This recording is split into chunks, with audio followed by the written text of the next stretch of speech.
Olá pessoal, bem-vindos.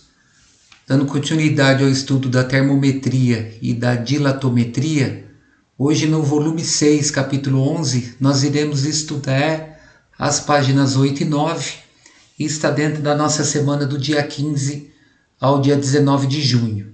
Eu dividi em duas partes o estudo dessa semana. A primeira parte, ela vai estar relacionada ao equilíbrio térmico e a lei da termodinâmica. É bem conceitual, é bem simples, tá? A nossa segunda parte, nós vamos fazer o estudo das escalas termométricas. Então vamos lá.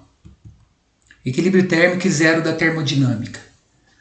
Quando o organismo humano e de alguns outros animais é infectados por bactérias, vírus ou protozoários, é comum como reação do sistema imunológico o aumento da temperatura corpórea na tentativa de eliminar os agentes estranhos.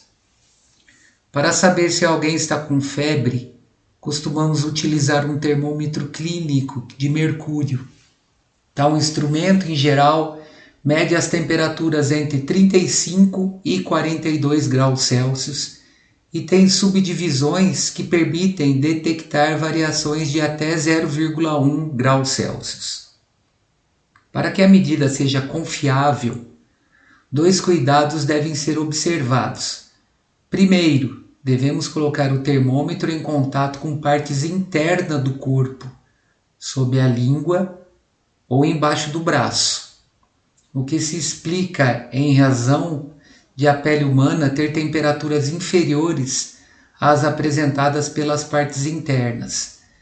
Segundo, devemos esperar alguns minutos antes de retirar o termômetro do contato com o corpo, pois o aparelho leva algum tempo para atingir o equilíbrio térmico. Então, na figura aí nós temos o seguinte: o termômetro clínico de mercúrio é um dispositivo utilizado para identificar o estado febril do organismo. Por que se usa mercúrio?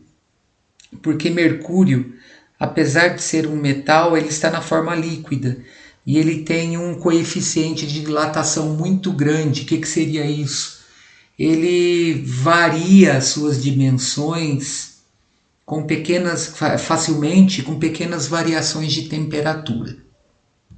Bom, o equilíbrio térmico entre dois ou mais corpos é estabelecido quando estão a uma mesma temperatura. Por isso que eu devo esperar um intervalo de tempo qualquer para poder retirar o termômetro debaixo do braço dessa pessoa, por exemplo. Eu tenho que estabelecer um equilíbrio térmico, eu tenho que ter uma troca de calor entre o corpo e o termômetro até que os dois estejam à mesma temperatura. A partir desse momento eu não tenho mais troca de calor.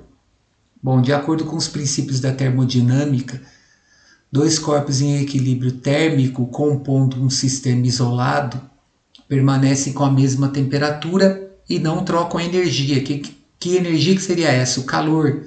Calor é energia térmica em trânsito, nós vamos ver um pouco mais para frente.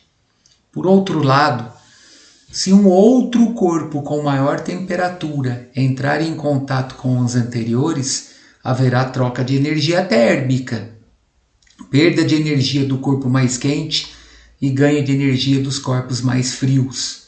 Esse fenômeno está relacionado com o equilíbrio térmico e é denominado lei zero da termodinâmica. Então eu só vou ter troca de calor quando essa troca de calor for estabelecida entre corpos de maior temperatura com corpos de menor temperatura. Se eu colocar dois corpos de mesma temperatura em contato, eu não vou ter essa troca de energia, tá? É sempre do maior para o menor.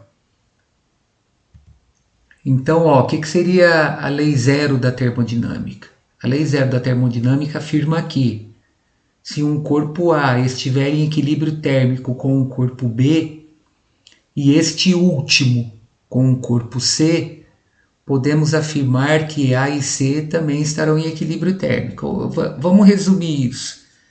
Se o corpo A é em contato com o corpo B estiver à mesma temperatura e esse corpo B estiver à mesma temperatura de um corpo C, A e C também estarão na mesma temperatura, ou seja, estarão em equilíbrio térmico.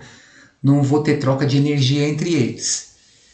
Embora a lei zero da termodinâmica apresente uma lógica aparentemente simples, muitas vezes alguns fenômenos parecem contradizê-la. Por exemplo, se um dia frio tocarmos simultaneamente um bloco de metal e um bloco de madeira, teremos a impressão de que o de metal está mais frio, quando na realidade ambos estão em equilíbrio térmico com o ambiente. É lógico, eles estão no mesmo lugar.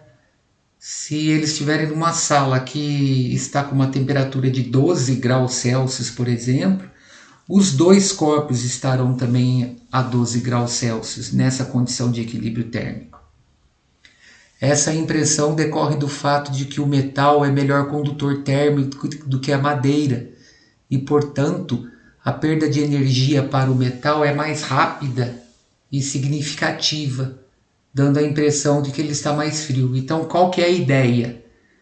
O metal, por ser um bom condutor térmico, ele retira calor mais rápido do nosso corpo.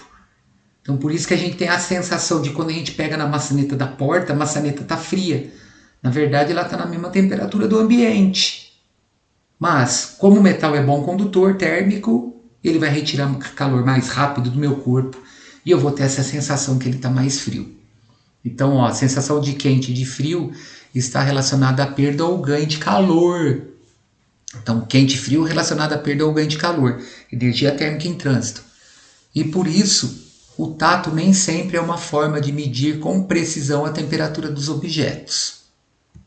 Vamos definir termômetro para depois a gente definir escala termométrica. Bom, termômetros são instrumentos utilizados para medir a temperatura de corpos e de ambientes. Um modelo tradicional é o termômetro que contém um líquido no interior de uma haste, como ilustrado a seguir. O termômetro deve ficar por algum tempo em contato com o corpo ou com o ambiente do qual queremos saber a temperatura. Esse tempo é necessário para que ele atinja o equilíbrio térmico com o corpo ou o ambiente externo. Dentro de um bulbo do termômetro é colocado um líquido, normalmente álcool ou mercúrio. Esses termômetros que a gente tem em casa, que a gente usa geralmente de enfeite, o líquido é o álcool, tá? Os termômetros clínicos eles necessitam ser de mercúrio.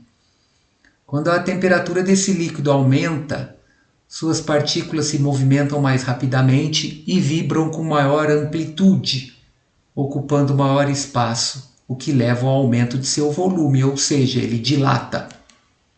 Essa expansão faz com que a altura do líquido dentro da coluna aumente, possibilitando a variação da temperatura por meio das graduações impressas no tubo de vidro. Quanto mais alta for a coluna, maior será a temperatura do mercúrio e, portanto, do ambiente. Neste caso, podemos dizer que a altura da coluna líquida é a propriedade termométrica desse termômetro, ou seja, é a grandeza utilizada para encontrarmos a temperatura.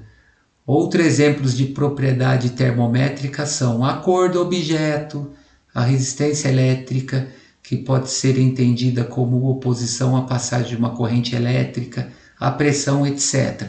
Essa parte relacionada à resistência elétrica nós vamos estudar em eletricidade e nós vamos observar que quanto mais resistente é o condutor, mais difícil de se passar corrente elétrica nesse condutor, mais ele vai aquecer, tá? Quanto maior a resistência, maior é o aquecimento gerado pela passagem de corrente elétrica. Então, nessa ilustração aqui, nós temos um exemplo de um termômetro comum, tá? No caso aqui, ele introduziu álcool colorido dentro da haste. Eu tenho um bulbo aqui que vai em contato com o ambiente ou com o corpo, né? Que vai relacionar o equilíbrio térmico. Na hora que isso daqui entra em equilíbrio térmico com o corpo, ou seja, vai causar um aumento da temperatura desse termômetro, causando dilatação no líquido, fazendo essa coluna subir. Tá? A haste capilar aí é o revestimento no qual o líquido se encontra. E eu tenho a escala. Essa escala pode ser, no mais comum, é utilizada em três maneiras que nós vamos ver na próxima aula. Ela pode ser uma escala Celsius, a escala Fahrenheit e a escala Kelvin, tá? Bom, então para encerrar, existem diversos tipos de termômetros, como os digitais, que são os mais simples da gente trabalhar, né? A gente tem uma leitura imediata. Os infravermelho, que vão determinar a temperatura do corpo através da cor do objeto. Quanto mais tendendo para o vermelho, maior é a temperatura desse objeto. E os de mercúrio, que é esse exemplo aqui, ó, e esse exemplo.